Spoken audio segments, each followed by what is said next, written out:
Assalamualaikum warahmatullahi wabarakatuh. Apa kabar? Kali ini kita akan belajar menulis dan memeragakan teks prosedur.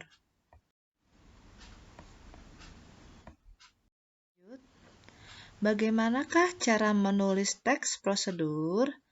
Sebelum kalian menulis atau membuat teks prosedur, kalian harus memahami struktur teks prosedur terlebih dahulu.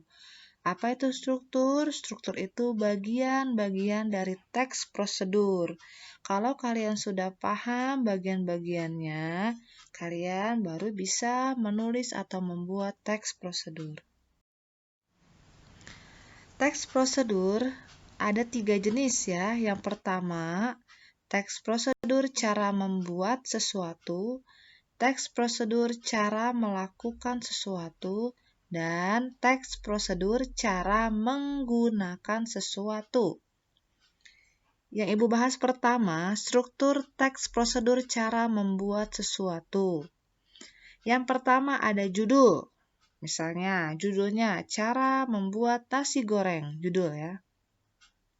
Yang kedua, tujuan.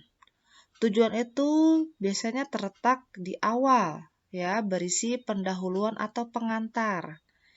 Misalnya, tadi judulnya nasi goreng, cara membuat nasi goreng. Tujuannya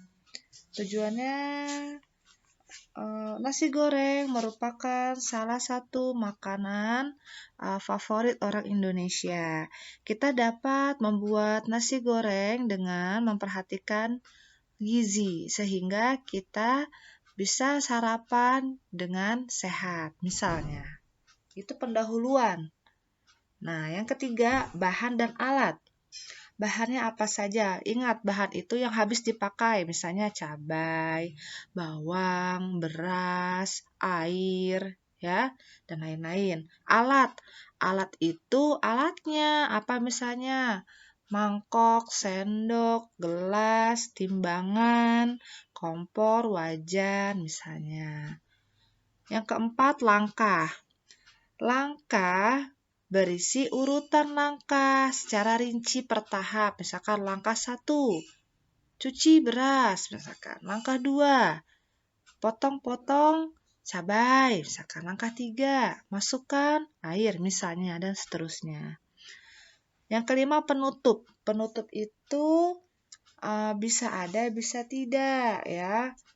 Tidak masalah. Tapi kalau untuk judul, tujuan, bahan alat, dan langkah itu wajib. Kalau penutup tidak wajib. Selanjutnya, struktur teks prosedur cara menggunakan dan melakukan sesuatu. Misalkan, teks prosedur cara menggunakan mesin cuci. Nah, yang namanya menggunakan itu kita menggunakan suatu alat. Makanya disebutnya teks prosedur cara menggunakan. Nah, ada lagi teks prosedur cara melakukan. Kalau melakukan itu biasanya kayak senam, kayak melakukan sholat yang baik, sholat yang benar, misalnya. Nah, strukturnya beda dengan cara membuat ya. Kita lihat nih. Yang pertama judul. Judul jelas ya. Teks prosedur cara apa, misalkan. Kedua, tujuan. Tujuan itu wajib ya ada di awal teks. Pengantar. Misalkan manfaat-manfaatnya disebutkan di tujuan. Yang ketiga, langkah. Nah, sama ya, langkah juga ada. Bedanya, tidak ada bahan dan alat kalau di struktur teks prosedur cara menggunakan dan melakukan. Kalau cara membuat itu ada bahan dan alat. Di sini tidak ada. Nah, ini ya penulisan langkah, urutan langkah per tahap. Penulisan bisa pakai nomor 1. Misalkan gerakan kepala, misalkan. Ini misalkan cara melakukan senam lantai, misalkan ya. 1, gerakan kepala. 2, gerakan tangan, misalkan. 3, apa. Atau bisa juga menuliskannya tidak pakai nomor, tapi pakai gini nih.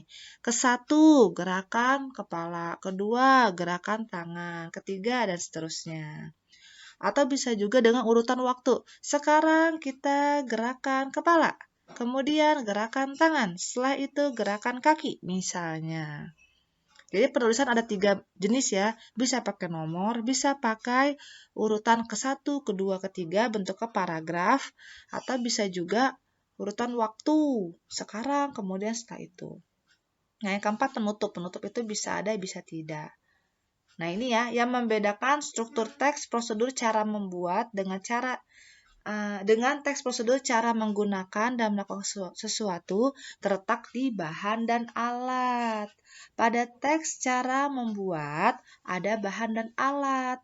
Dan pada teks cara menggunakan dan melakukan tidak terdapat bahan dan alat. Gitu yang bedainnya. Selanjutnya, setelah memahami struktur teks, barulah kalian dapat menulis teks prosedur. Nah, kalian harus ingat-ingat lagi ya. Jadi tadi yang pertama strukturnya itu judul. Judul itu apa sih yang kalian ingin lakukan atau kalian ingin buat? Nah, itu judulnya kalian tulis. Cara melakukan, misalkan olahraga yang baik, cara membuat kue bolu, atau cara melakukan misalkan senam lantai, cara menggunakan mesin cuci yang tadi Ibu bilang ya. Jadi itu judulnya, tulis pertama. Selanjutnya kalian tulis tujuannya. Tujuan itu pengantar ya. Biasanya berisi manfaat. Manfaatnya apa sih? Tujuannya apa sih? Ditulis di awal-awal paragraf ya. Yang selanjutnya bahan dan alat. Untuk teks prosedur cara membuat ada bahan dan alat. Kalau teks prosedur cara melakukan dan menggunakan tidak ada ya. Nah, yang ketiga tadi udah ya, yang keempat langkah atau tahapan ditulisnya bisa penomoran, bisa pakai urutan ke-1, kedua, ketiga atau bisa juga menggunakan urutan waktu.